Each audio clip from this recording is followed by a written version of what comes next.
وَلَنَبْلُوَنَّكُمْ بِشَيْءٍ مِّنَ الْخَوْفِ وَالْجُوعِ وَنَقْصٍ مِّنَ الْأَمْوَالِ وَالْأَنفُسِ وَالثَّمَرَاتِ، ہم ضرور آزمائیں گے دنیا کی زندگی میں تمہیں خوف کے ذریعے، بھوک کے ذریعے، جان اور مال میں نقص کے ذریعے، وَبَشِّرِ الصَّابِرِينَ، اور بشارت ہوگی صبر کرنے والوں کے لیے۔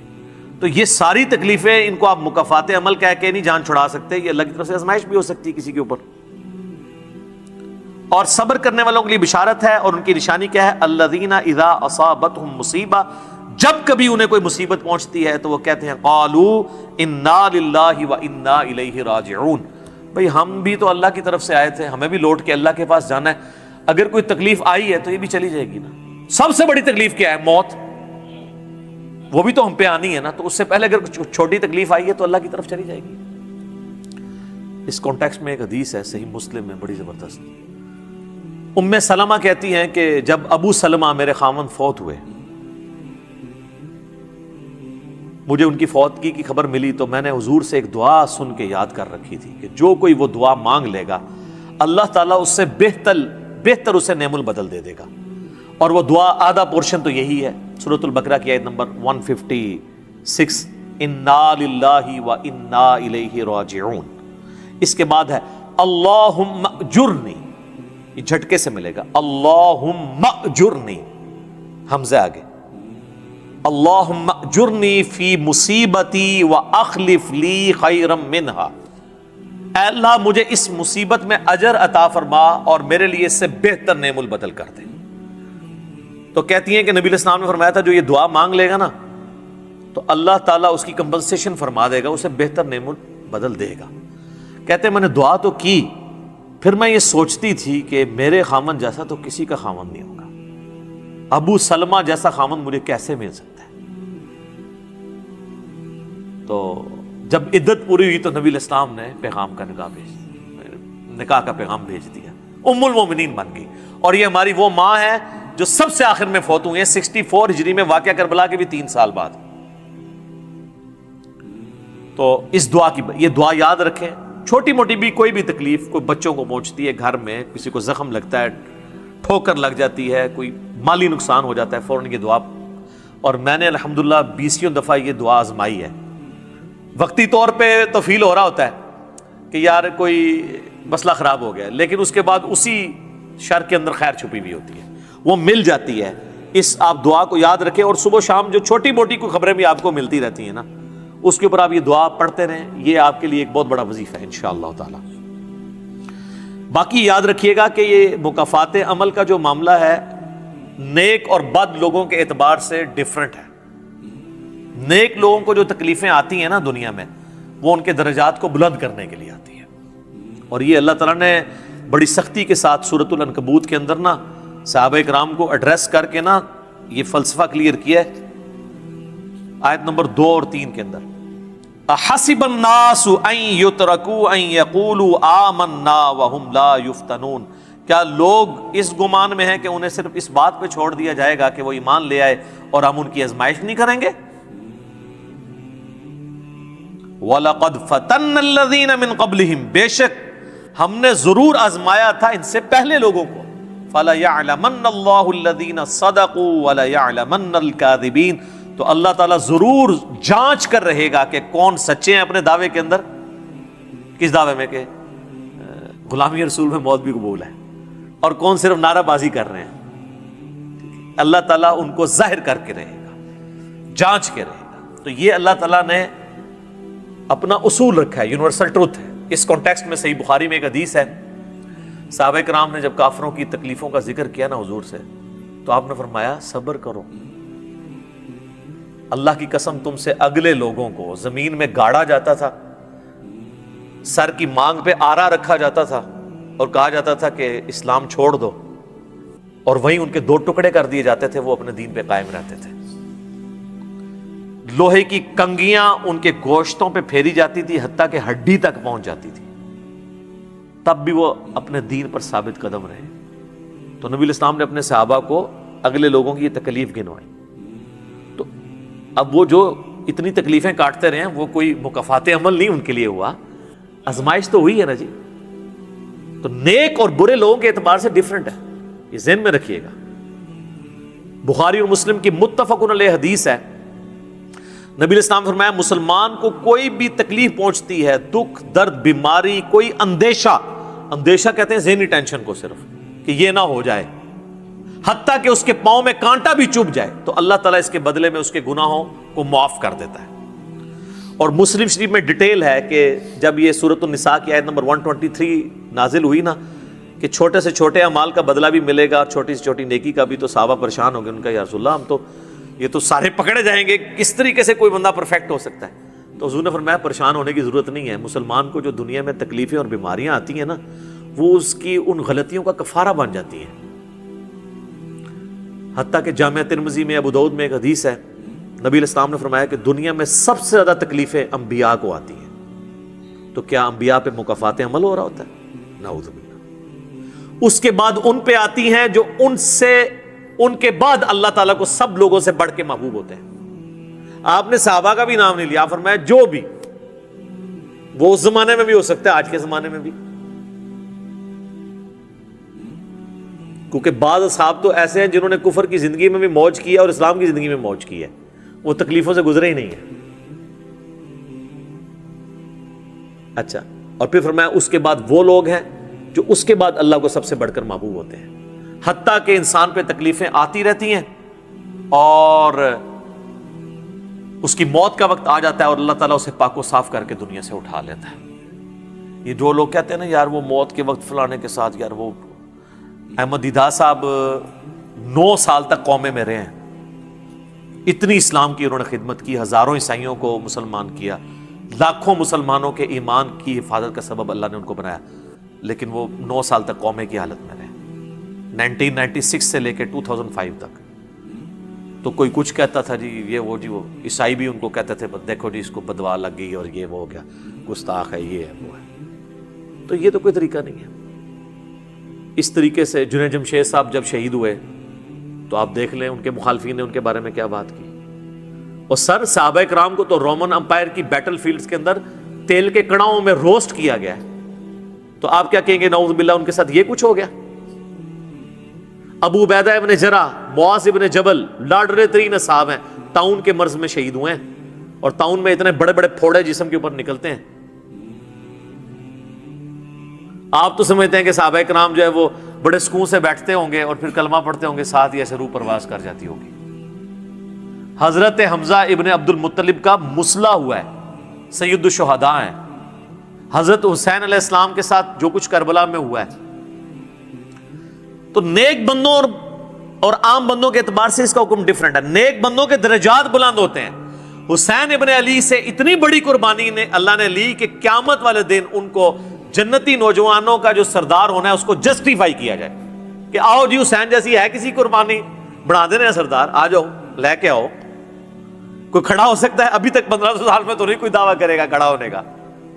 تو اللہ تعالیٰ نیکیوں کو جسٹیفائی بھی کرواتا ہے، وہ مکافات عمل نہیں ہو رہا ہوتا۔ نیک لوگوں کے لیے ڈیفرنٹ ہے، ان کے درجات بلند ہوتے ہیں، اور باقی عام لوگوں کے لیے یہ ہے کہ ان کے لیے بھی آپ نہیں کہیں گے کہ ان پہ عذاب ہے، یا اللہ کی طرف پلٹنے کا ذریعہ ہے یا ان کے گناہوں کا کفارہ ہے۔ یہ آپ نے کسی پہ نہیں کہنا اس کے اوپر لعنت پڑ گئی، اس کے اوپر یہ ہو گیا، اس کے اوپر یہ ہو گیا، یہ آپ کو کسی نے رائٹ نہیں دیا۔ یہ بہت بڑا ظلم ہے۔ ایک طرح کے معاملات ہوئے ہوتے ہیں دونوں کے ساتھ۔ اب آپ دیکھ لیں سنیوں میں سے کوئی جیل میں جاتا ہے تو شیعہ کہتے ہیں دیکھا جی مکافات عمل ہے، شیعہ میں سے کوئی جاتا ہے سنی کہتے ہیں مکافات عمل ہے۔ تو یہ آپ جو مرضی، اور اپنوں کے لیے کہتے ہیں آزمائش ہے۔ تو یہ آج کی ڈیٹ میں آپ نے سب کے لیے آزمائش ہی کہنا ہے، ورنہ یہ مسئلہ بالکل خراب ہو جائے گا۔ اور آپ دیکھ لیں اللہ تعالیٰ کتنا غفور رحیم ہے، پورا مکی قرآن 2/3 قرآن ہے کافروں کے لیے دھمکیوں سے بھرا پڑا ہوا ہے، لیکن جب ان دھمکیوں کی ایگزیکیوشن کی باری آئی ہے سارے مسلمان ہو گئے ہیں۔ ہائے ہائے، آپ کوئی کہہ سکتا تھا کہ یا اللہ اتنی دھمکیاں تو نے دی، میں یہ کر دوں گا، تم پہ وہی عذاب آئے گا جو اگلے لوگوں پہ آیا تھا، تو اللہ اپنی کتاب کو سچا کر دینا اور عذاب لے آ۔ لیکن وہی بات، وَكَتَبَ رَبُّكُمْ عَلَى نَفْسِهِ الرَّحْمَةَ، اللہ نے اپنے اوپر لازم کیا کہ ہر حال میں اس نے رحم ہی کرنا ہے۔ اور بخاری اور مسلم دونوں میں حدیث ہے کہ اللہ نے مخلوقات کی پیدائش سے پہلے عرش پہ اپنے پاس ایک عبارت لکھ لی تھی کہ میری رحمت میرے غضب پہ سبقت لے جائے گی۔ وہ ایسی سبقت لے گئی کہ 2/3 قرآن سائڈ میں رہ گیا، دھمکیوں سے بھرا ہوا. فتح مکہ پہ جنہوں نے معافی مانگی طلقاء بنے مسلمان، حتیٰ کہ ہند کی بھی حضور علیہ السلام نے توبہ قبول کر لی، ابو سفیان کی بھی توبہ قبول کر لی. یہ بات ہے. لا تثریب علیکم اليوم، آج تم پر کوئی گرفت نہیں ہے. جو حضرت یوسف نے آیت پڑھی، وہ جو الفاظ ہیں نا قرآن میں سورہ یوسف میں، وہی نبی علیہ السلام نے آیت پڑھ دی. تو یہ اللہ تعالیٰ کی رحمت ہے. ہم اللہ تعالیٰ سے اللہم انی اسألک من فضلک ورحمتک، آمین. اللہ جی، اللہ تعالیٰ سے خیر مانگنا چاہیے، اللہ تعالیٰ کی طرف رجوع لانا چاہیے. اس حوالے سے بخاری اور مسلم دونوں میں حدیث ہے. میں اب آپ کو تھوڑے وظیفے بھی بتا دوں نا. ظاہر آزمائشیں تو ہر بندے پہ آتی ہیں، اللہ کی طرف رجوع بھی لانا چاہیے. ان آزمائشوں سے نکلنے کا طریقہ کیا ہے؟ بخاری اور مسلم دونوں میں حدیث ہے. نبی صلی اللہ علیہ وآلہ وسلم کے بارے میں انس بن مالک کہتے ہیں کہ نبی علیہ السلام کی اکثر دعا یہی ہوا کرتی تھی، اللہم ربنا آتنا فی الدنیا حسنہ وفی الآخرۃ حسنۃ وقنا عذاب النار، آمین. یہ بخاری مسلم میں بھی ہے، سورۃ البقرہ کی آیت نمبر 201 ہے. اے اللہ ہمیں دنیا میں بھی بھلائیاں عطا فرما اور آخرت میں بھی بھلائیاں عطا فرما، اور آخرت کی سب سے بڑی بھلائی بھی ساتھ مانگ لی، وقنا عذاب النار، آگ کے عذاب سے ہمیں بچا لے، آمین. یہ اکثر آپ کی دعا ہوتی تھی. اس کانٹیکسٹ میں ایک حدیث ہے بڑی انٹرسٹنگ، صحیح مسلم میں. ایک صحابی بیمار ہوئے حتیٰ کہ بالکل ہڈیوں کا پنجر بن گئے، اور صحابہ کہتے ہیں چڑیا کی طرح ان کی جان ہو گئی. نبی علیہ السلام ان کی عیادت کے لیے گئے. آپ نے جب دیکھا، آپ فرمایا تو اللہ سے کیا مانگتا ہے؟ چنگا بندہ ٹردا پھردا بندہ ایڈا منجی تے پہ گیا اور بالکل ڈھانچہ پنجر بن گیا ہڈیوں کا. اس نے کہا یا رسول اللہ، میں اللہ تعالیٰ سے یہ دعا کرتا ہوں کہ اے اللہ جو تو نے مجھے آخرت میں عذاب دینا ہے نا، دنیا میں ہی دے دے. آخرت کا عذاب تو بہت سخت ہے، تو مجھے دنیا میں ہی وہ عذاب دے دے. نبی علیہ السلام نے سبحان اللہ، کیا تم دنیا میں بھی اللہ کی تکلیف برداشت کر سکتے ہو؟ اوے تجھے تو چاہیے تھا تو کہتا اللہم ربنا آتنا فی الدنیا حسنہ وفی الآخرۃ حسنۃ وقنا عذاب النار. یعنی آپ اللہ تعالیٰ کو معاذ اللہ کو فنیٹک سمجھتے ہیں کہ آپ کہیں گے کہ اس نے عذاب تو ضرور دینا تو مجھے ادھر دے دے. اور یار اللہ سے اچھا ہی گمان رکھو. بخاری مسلم دونوں میں حدیث ہے، میں اپنے بندے کے گمان کے قریب ہوں جیسا میرے بارے میں گمان رکھے، بشرطے کہ کرتوت بھی ٹھیک کرے. تو سر ہم تو یہ کہتے ہیں کہ اللہ ہم نہ تیری آزمائش کے قابل ہیں نہ تیرے عذاب کے قابل ہیں، ہمیں بلا حساب و کتاب ہی جنت میں داخل فرما دے، آمین. تو میں اپنے بندے کے گمان کے قریب ہوں. اچھا گمان رکھیں، انشاءاللہ تعالی اینڈ رزلٹ بھی اچھا ہوگا. آپ اللہ سے گمان اچھا رکھیں، یہ گمان بہت اہم چیز ہے. اور یہ آپ کا جو کانفیڈنس ہے نا اللہ کے اندر کہ انشاءاللہ اللہ میرے ساتھ خیر کا معاملہ ہی کرے گا. اچھا کئی لوگ ہیں وہ کہتے ہیں منو تے اللہ نے دینے ہی عذاب ہے. استغفر اللہ. تو آپ چاہے اچھے اعمال کرتے ہیں برے اعمال، تب بھی آپ نے یہ اپنے بارے میں یہ بات نہیں کرنی. یہ تو اور کسی کے بارے میں تو آپ نے سوچنا بھی نہیں سر، وہ تو کہانی ختم. وہ تو صحیح مسلم میں حدیث ہے نا، ایک شخص نے قسم اٹھا کے کہہ دیا تھا کہ اللہ تعالیٰ اس کو کبھی معاف نہیں کرے گا. وہ بڑا گنہگار شخص تھا. اللہ کی بارگاہ میں پہنچے، اللہ نے فرمایا تو نے میرے بھی آپ پہ کیسے قسم کھا دی؟ جا، میں نے اس کو معاف کیا، تجھے دوزخ میں پھینکا. لا يسأل عما يفعل وهم يسألون، سورۃ الانبیاء کی آیت ہے. اللہ کو کوئی نہیں پوچھ سکتا اس نے یہ کیوں کیا، وہ سب کو پوچھ سکتا ہے کہ انہوں نے یہ کیوں کیا. یہ اللہ تعالیٰ کے بارے میں ناشکری پھیلانا سورہ الزمر میں ہے، لا تقنطوا من رحمت اللہ، اللہ تعالیٰ کے بارے میں مایوسی عوام کے اندر پھیلانا. لیکن اس کا دوسرا پہلو بھی غلط ہے کہ آپ رحمت کی آیتیں پڑھ کے تو لوگوں کے کام چوک کے رکھو، وہ بھی دوسری ایکسٹریم ہے، وہ بھی نہیں ہونی چاہیے. رحمت سے دھوکہ بھی نہیں کھانا، ہاں اعمال پورے کرنے ہیں اور پھر اللہ سے امید بھی رکھنی ہے. جو سیدنا ابوبکر نے حضرت عمر کو وصیت کرتے ہوئے کیا کہا تھا کہ عمر جب تو جنتیوں کی طرف دیکھے نا تو دعا کرنا کہ میں بھی ان میں شامل ہو جاؤں، اور جب بھی تو جہنمیوں کا ذکر لائے تو اللہ صلی اللہ علیہ وسلم سے پناہ مانگنا کہ کہیں میں ان میں شامل نہ ہوں. انہوں نے آگے سے کہا کہ میں عشرہ مبشر ہوں. ٹھیک ہے، یہ معاملہ بہت سینسٹیو ہے. جن کو اللہ کا تعارف ہے نا تو وہ ان کی زندگی بڑے ڈر ڈر کے گزرتی ہے. تو یہ حدیث میں نے اس لیے بتا دی. ایک اور ذریعہ ہے ان آزمائشوں سے نکلنے کا. صحیح بخاری اور مسلم دونوں میں حدیث ہے، جس کی یہ خواہش ہے کہ اللہ اس کی عمر دراز کر دے اور اس کے رزق میں کشادگی دے دے. رزق میں دنیا کی ہر نعمت شامل ہے. ہم تو دولت ہی سمجھتے ہیں نا، اچھی صحت بھی رزق ہے، اچھی اولاد بھی رزق ہے،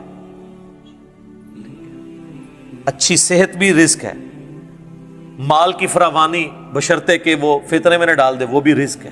ہر چیز دنیا میں جتنی بھی اہمیت ہے کی چیزیں جو ہم سمجھتے ہیں، تو بخاری اور مسلم دونوں میں الفاظ ہیں، جس کی یہ خواہش ہے اس کی عمر دراز ہو جائے اور اس کے رزق میں کشادگی ہو تو اپنے رشتہ داروں کے ساتھ حسن سلوک کرے۔ یہ ہے جناب وہ کام کرنے کا۔ حسن سلوک خالی ان کو تسلیاں نہیں دینا، ظاہر ہے قرآن اور حدیث میں جب رشتہ داروں سے صلہ رحمی کا ذکر آتا ہے تو یہ ہے کہ ان کے ساتھ قطع تعلق ہی نہیں کرنی، دوسرا ان کی فائنینشیل سپورٹ کرنی ہے۔ اس لیے آپ دیکھیں سب سے زیادہ حقدار زکوٰۃ کے، صدقات کے آپ کے بہن بھائی ہیں، سب سے قریبی رشتہ وہ ہے، اس کے بعد کوئی اور حقدار ہے۔ باقی اس پہ تو امت کا اجماع ہے کہ جو صدقات اللہ کی راہ میں آپ کرتے ہیں اس سے اللہ تعالیٰ تکلیف ٹالتا ہے، منت سے نہیں ٹلتی۔ بخاری مسلم میں حدیث ہے کہ منت سے کنجوس کا مال ہی نکلتا ہے، تکلیف نہیں ٹلتی۔ لاجیکل ہے، منت تو یہ کہ یا اللہ پہلے یہ کر تو میں کراں گا، اور صدقے میں کیا ہے، یا اللہ میں نے تیری طرف سے تیری راہ میں یہ صدقہ کیا اور میں اس نیک عمل کا وسیلہ تجھے پیش کرتا ہوں، میرا مسئلہ حل کر دے۔ جو بخاری مسلم میں حدیث ہے، 3 لوگ غار میں پھنس گئے تھے، انہوں نے اپنے پرانے اعمال کا واسطہ پیش کیا تھا، یہ نہیں کہا کہ یا اللہ ایک بار کاٹ دیتے سی یہ کریں گے، پھر کون سی نکلنا، انہوں نے اپنے پرانے کیے ہوئے اعمال کا وسیلہ اللہ کے حضور پیش کیا، جو قرآن میں بھی ہے وَاسْتَعِينُوا بِالصَّبْرِ وَالصَّلَاةِ، صبر اور نماز کے ذریعے اللہ کی مدد چاہو، جس سے وہ کہتے ہیں جی اس سے غیر اللہ کی مدد ثابت ہوتی ہے، تو کوئی کہتا ہے المدد یا صبر، المدد یا نماز، وہ اس کا مطلب ہے صبر اور نماز سے اللہ کی مدد، کیونکہ آگے آتا ہے ان اللہ مع الصابرین، بے شک اللہ تعالیٰ صبر کرنے والوں کے ساتھ ہے۔ تو نیک اعمال کا وسیلہ آپ اللہ کے حضور پیش کریں۔ تو صدقہ اور خیرات کرنا یہ اللہ تعالیٰ کی طرف سے آئی ہوئی تکالیف کو، بلاؤں کو ٹال دیتا ہے۔ ایک چٹکلا عرض کر دیں، صدقہ وہ چیز ہے جو بلا کو کھا جاتی ہے، اور مولوی وہ بلا ہے جو صدقے کو بھی کھا جاتی ہے۔ ہاں، صدقہ کس کو دیتے ہیں؟ سر دیکھا ہے کتنی بڑی بلا ہے، بلاواں نو جڑی چیز کھاندی ہے وہ صدقہ ہے، اور جو صدقے نو بھی کھا جائے سب تو بڑی بلا وہ مولوی ہے۔ اچھا، یہ چٹکلے کے طور پہ اس کو نیگیٹو کسی نے نہیں لینا، میں نے ایک مزاح کے طور پہ بات کی، اس کا اس ٹاپک کے ساتھ کوئی تعلق نہیں ہے، چونکہ ایک مشہور ہے چیز۔ تو یہ میں نے آپ کو ایک دعائیں، اذکار اور پھر اعمال بھی بتا دیے۔ آخر میں 2 دعائیں میں وہ جو بیان کی تھی ان کو ریپیٹ کر دیتا ہوں۔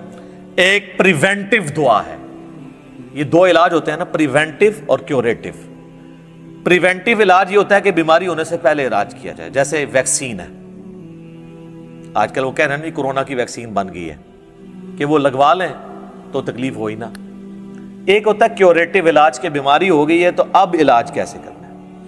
تو پریونٹیو علاج جو دعائیں ہیں نا وہ ہے اللہم ربنا آتنا فی الدنیا حسنہ وفی الآخرۃ حسنۃ وقنا عذاب النار۔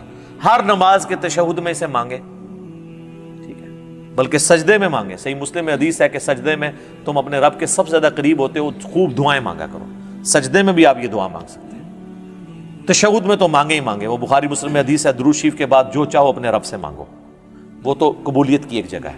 اس کے علاوہ یہ ہو گئی پریونٹیو علاج بیماریوں سے، پریشانیوں سے۔ جتنے سنت اذکار ہیں، بسم اللہ الذی لا یضر، یا اعوذ بکلمات اللہ التامات من شر ما خلق، یہ ساری کی ساری چیزیں اللہ تعالیٰ کی طرف سے ایک سنت اذکار ہیں۔ لیکن یہ یاد رکھیے گا یہ ناگہانی آفات کے لیے ہیں، یہ نہیں ہے کہ بسم اللہ پڑھ کے ساکٹ میں انگلی دے دے، یا بسم اللہ الذی لا یضر پڑھ کے تو کوبرے سے کھیلنا شروع کر دے، نہیں، وہ پھر آپ اپنے اوپر تقدیر خود غالب کروا رہے ہیں، پھر یہ اذکار نہیں اثر کریں گے۔ یہ ناگہانی آفات کے لیے، جب کوئی شخص اپنے اوپر خود تقدیر غالب کر لیتا ہے نا، پھر وظائف ہو جاتے ہیں سائڈ کے اوپر، یہ ذہن میں رکھیے گا۔ پھر بھی جو تکلیفیں آنی ہے نا وہ تو آنی ہے اللہ کی طرف سے آزمائش والی، وہ تو ہمیں یہی ایٹیچیوڈ ہے کہ ہم اللہ تعالیٰ کی طرف رجوع لائیں، اور وہی ہے کیوریٹیو علاج کہ جب کسی پہ تکلیف آ جائے تو اب کیا کرنا ہے، اس نے کہنا ہے انا للہ و انا الیہ راجعون، اللہم اجرنی فی مصیبتی و اخلف لی خیرا منہا۔ یہ مکافات عمل کا سارا ٹاپک، اس کا اینڈ میں کروں گا سورہ الحدید کی ان 2 آیات کے اوپر، جس کے بعد صبر آ جائے گا سب کو کہ اللہ تعالیٰ نے یہ تکلیف کا سلسلہ دنیا میں جو رکھا ہوا ہے اس پہ صبر کے لیے کیا ترغیب دلائی ہے۔ آیت نمبر 22 اور 3، ما اصاب من مصیبت فی الارض ولا فی انفسکم، کوئی مصیبت بھی ایسی نہیں کہ زمین میں آئے۔ زمین میں کیا مصیبت آتی ہے؟ زلزلہ، وبائی امراض، سیلاب، طوفان، ولا فی انفسکم، اور نہ کوئی ایسی مصیبت کہ تمہاری جان میں آئے۔ جان میں ہر طرح کی بیماری، کسی کو بلڈ کینسر ہو گیا، کسی کے گردے فیل ہو گئے، کسی کو ہیپاٹائٹس ہو گیا، تو اللہ فرماتا ہے الا فی کتاب من قبل ان نبرأھا، یہ ہم نے لوح محفوظ پہ پہلے ہی لکھا ہوا ہے، اس سے پہلے کہ ہم یہ تکلیف بھیجیں۔ کام ہی ختم ہو گیا۔ اللہ کہتا ہے ہم نے تو یہ طے کیا، یہ ڈیسٹنی ہے، تمہاری تقدیر ہے۔ ان ذالک علی اللہ یسیر، یاد رکھنا یہ اللہ کے لیے بڑا احسان ہے، بہت آسان ہے۔ کوئی یہ بھی کہہ سکتا ہے کتنا ہو گیا، پہلے ہی اللہ کو پتا ہے، اللہ کے علم کے لیے آسان ہے۔ سورۃ الانعام میں تو یہاں تک آیا ہے کہ خشکیوں میں یا سمندروں کے اندر کسی درخت کا اگر پتا بھی گرتا ہے نا تو اللہ کو پہلے سے علم ہے، اور زمین کی گہرائیوں میں کوئی دانہ بھی پھوٹتا ہے نا وہ پہلے۔ اب ظاہر ہے ہمارا ذہن تو اس ڈیٹے کو سمجھ نہیں سکتا، بلکہ آج ہم نے لیپ ٹاپس میں، ہارڈ ڈسک میں وہ ڈیٹا سٹور کر لیا ہے جو 8 سے 100 سال پہلے کا انسان اس کو ماننے کے لیے تیار نہیں ہوگا کہ یہ ٹچ سکرین موبائل کیا کر سکتا ہے، اتنی دور بات کر سکتے ہیں، وہ تو اس کو بھی ماننے کے لیے تیار نہیں ہوں گے۔ لیکن ہو گیا ہے نا کہ انسان کو اللہ نے ترقی کرائی ہے، تو اللہ کا علم تو بہت کامل ہے۔ لِكَيْ لَا تَأْسَوْا عَلَىٰ مَا فَاتَكُمْ، یہ ہم نے اس لیے کیا، یعنی ہم نے تقدیر میں پہلے یہ چیزیں لکھی تھی تاکہ تم مت افسوس کرو اس چیز پہ جو تم سے چھین لی جائے۔ وَلَا تَفْرَحُوا بِمَا آتَاكُمْ، اور اس پہ شیخی مت بگاڑنا جو اللہ نے تمہیں دی ہے۔ اللہ کسی سے لے کے ازماتا ہے تو کسی کو دے کے بھی ازماتا ہے۔ وَاللَّهُ لَا يُحِبُّ كُلَّ مُخْتَالٍ فَخُورٍ، اور اللہ تعالی پسند نہیں کرتا ہر شیخی بگاڑنے والے کو، جو بات بات کے اوپر شیخی بگاڑتا ہے۔ کسی کے پاس اگر کوئی اللہ کی طرف سے نعمتیں ہیں تو وہ اللہ کا شکر ادا کرے، اور اگر کسی کے اوپر آزمائش کا وقت ہے تو وہ اللہ کی طرف رجوع لائے۔